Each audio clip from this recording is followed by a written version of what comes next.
Oui, merci, Monsieur le Président. Je voudrais évoquer deux points. D'abord celui de la CVAE et un point cher au cœur de Monsieur le maire, les super profits.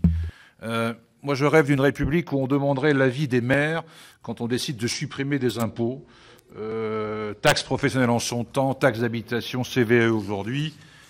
Nous sommes nombreux, je pense, ces temps-ci, à participer à des assemblées générales, des congrès d'associations d'élus dans les départements. J'étais aux maires ruraux la semaine dernière dans le Nord, je serai au maire du Nord à Douai ce vendredi. Et ce qui vient très fortement en ce moment, c'est l'inquiétude, parfois la panique par rapport à la hausse des prix de l'énergie. Les maires se demandent comment ils vont honorer leurs factures. Certains se demandent s'ils ne vont pas avoir un budget en déséquilibre. Il y a vraiment quelque chose d'important et de grave qui se passe. D'ailleurs, les maires ruraux ont adopté une motion à l'unanimité. Ce n'est pas trop dans leurs habitudes, mais pour demander que la mise en place d'un bouclier tarifaire sur l'énergie. Un seul exemple, une commune de mon département, de la métropole lilloise, 27 000 habitants, mais on a tous des exemples de ce style. Budget primitif, 900 000 € de dépenses prévues, dépenses effectives, 2,4 millions sur un fonctionnement de 34 millions sur une seule année.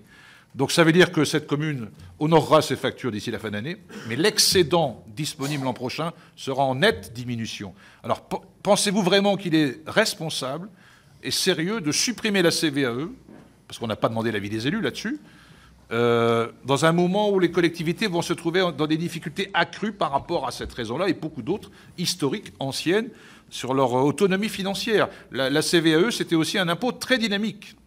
Et vous cassez ça au service des collectivités, franchement. Alors, je sais que vous avez réitéré cet engagement face au MEDEF fin août. Je pense qu'il y a une préoccupation forte qui monte chez les élus. Vous en entendrez sans doute parler au Congrès des maires en novembre prochain. Donc, est-ce le bon moment? Ce n'est pas un problème de différer sur 2, 3, 4 ans. Est-ce que c'est une bonne idée de priver de cette ressource les collectivités?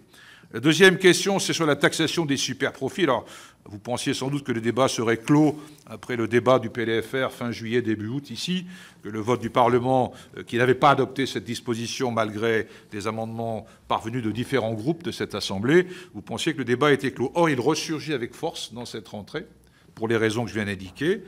Et vous dites ne pas savoir ce que sont des super-profits. Une proposition simple, prenons les 3 années antérieures à l'année Covid, prenez 17, 18, 19, vous faites une moyenne des profits réalisés par les groupes du CAC 40, par exemple, à cette époque-là, et on aura une petite idée de ce que peut être la notion de super-profit à partir de là. Donc, on reviendra dans le débat, bien sûr, avec d'autres, je pense, sur ce sujet, mais je pense que le débat n'est pas clos, je ne vois rien dans ce PLF de cette nature. Merci Éric. Vanina Paoli-Gagin.